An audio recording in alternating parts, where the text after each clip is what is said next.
ओम नमः शिवाय, जय श्री महाकाल। तो गुरुजी ने कहा है कि अगर आपकी ऐसी कोई दिल की बात है, इच्छा है, मनोरथ है जो कई दिनों से पूर्ण नहीं हो रहे ना, तो फिर आपको ये श्रद्धा वाला उपाय जरूर करना है। और विशेषकर इस उपाय को आपको एकादशी वाले दिन, 11 वाले दिन करना चाहिए। गुरुजी ने कहा है कि इस उपाय करने के बाद आप जो प्रार्थना करोगे, जो कामना करोगे, वो सब पूर्ण होने लगेगी। ठीक है। तो ये उपाय कैसे करना है वो बताएंगे। उसके पहले इस वीडियो को लाइक करते हैं, चैनल पर नए हो सब्सक्राइब जरूर करें, ताकि आपको ऐसी शानदार और प्यारी वीडियो हर रोज मिलती रहे। तो चलो उपाय में सबसे पहले जो सामग्री आपको चाहिए वो है दीपक। तो इस प्रकार से आपको एक दीपक लेना है। दीपक कौन सा? देखिए, आपको गोल बत्ती का दीपक लेना है।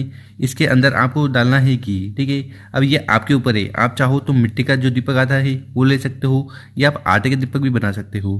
पर जब आटे के दीपक बनाओ ना, तो उसमें न तो आपको नमक डालना है और न ही हल्दी। तो प्योर आटे का दीपक आपको इस प्रकार से ले लेना है। इसके बाद जो अगली सामग्री है वो है तांबे का लोटा। तो इस प्रकार से आपको तांबे का लोटा लेकर उसमें आपको अपने घर से, अपने किचन से शुद्ध जल भर लेना है। जल भर लिया, इसके साथ अगर आपके घर पर गंगा जल है, ठीक है, तो गंगा जल आपको जल के लोटे में डाल देना है, या किसी भी नदी, पवित्र नदी का जल है, ठीक, तो वो पवित्र नदी का जल भी आपको जल के लोटे में मिला लेना है। और इस प्रकार से आपको जल का लोटा अपने घर से तैयार कर लेना, और मात्र इन दोनों सामग्री को लेकर चले जाना है आपको अपने घर के आसपास जहाँ पर भी शिव मंदिर है वहाँ। ठीक है। ये वाला उपाय आप सुबह शाम अपनी इच्छा अनुसार कर सकते हो। ठीक। और शिव मंदिर में जाकर जो भी पूजन पाठ आपको शिवलिंग के पहले करनी है वो कर लीजिएगा। फिर आपको उत्तर दिशा की तरफ मुँह कर बैठ जाना है और विशेषकर ये उपाय करना है। देखिए, शिव मंदिर में पहुँचने के बाद सबसे पहले आपके पास जो दीपक है, ठीक, उस दीपक को आपको शिवलिंग के पास रख देना है और उसको प्रज्वलित कर देना है अपना नाम और गोत्र का उच्चारण करते हुए। दीपक जला दिया, इसके बाद आपके पास जो तांबे का लोटा है जिसमें आप गंगा जल मिला के लाए हो, उस तांबे के लोटे को उठाना है और धीरे धीरे कर पूरा पूरा जल शिवलिंग के ऊपर समर्पित कर देना है। ओम नमः शिवाय श्री शरणास्तुभ्यम इस मंत्र का जाप करते हुए जल को समर्पित कर दिया। इसके बाद आपको शिवलिंग के पास बैठ जाना है।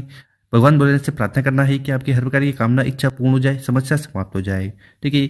और साथ ही साथ आपको 3 बार यहाँ पर नाम लेना है। नाम क्या है? नाम है स्वधा। क्या? स्वधा। तो आपको एक बार स्वधा बोलना है, फिर ताली बजानी है, फिर बोलना है स्वधा, फिर ताली बजानी है, फिर बोलना है आपको स्वधा।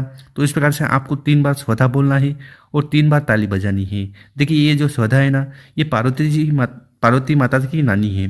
तो इनका नाम लेकर एकादशी वाले दिन विशेषकर ये उपाय कर लेते हो ना, तो इससे वो बहुत ज़्यादा प्रसन्न होती है और आपकी हर प्रकार की समस्या, बाधा, परेशानी को दूर करती है, और जो भी दिल की बात है, कामना है, उन्हें पूर्ण करती है।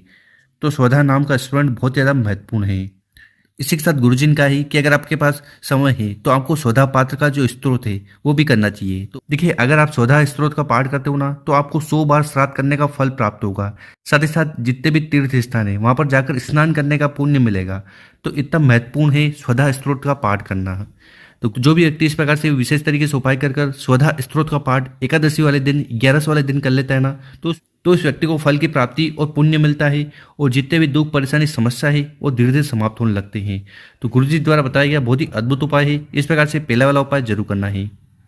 अब जानते हैं गुरुजी द्वारा बताया गया अगला उपाय। विशेषकर ये उपाय कर दोगे ना, तो आपकी सारी समस्या समाप्त होगी। साथ ही साथ आपकी जो दिल की बात है, कामना है, इच्छा है, वो पूर्ण होने लगेगी।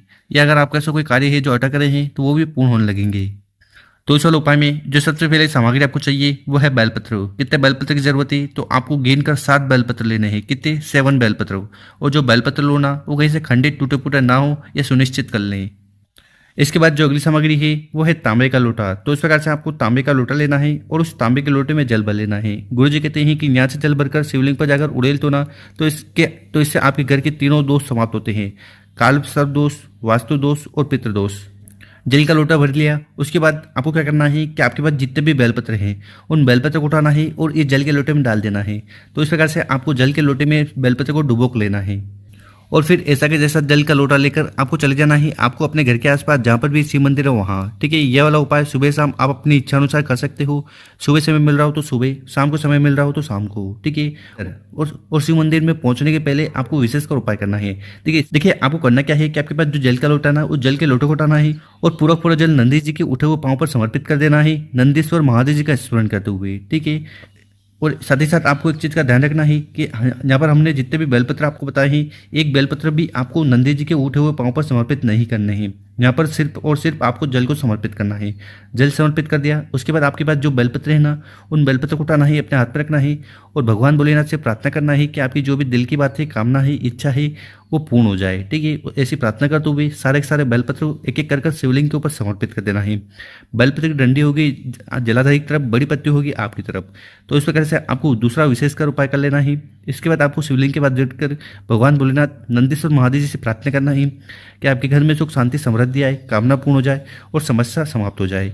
तो गुरु जी द्वारा बताया गया बहुत ही अद्भुत और विशेष उपाय है, कर जरूर देखिएगा। हर प्रकार के दुख परेशानी समस्या समाप्त होगी, कामना पूर्ण होगी। और मेरे प्यारे दोस्तों, अगर आपको वीडियो अच्छी लगी हो ना, तो इस वीडियो को 5 लोगों के साथ व्हाट्सएप पर, इंस्टाग्राम पर या फेसबुक पर जरूर शेयर करें। ओम नमः शिवाय, जय श्री महाकाल। मिलते हैं हम आपसे एक और नई वीडियो में।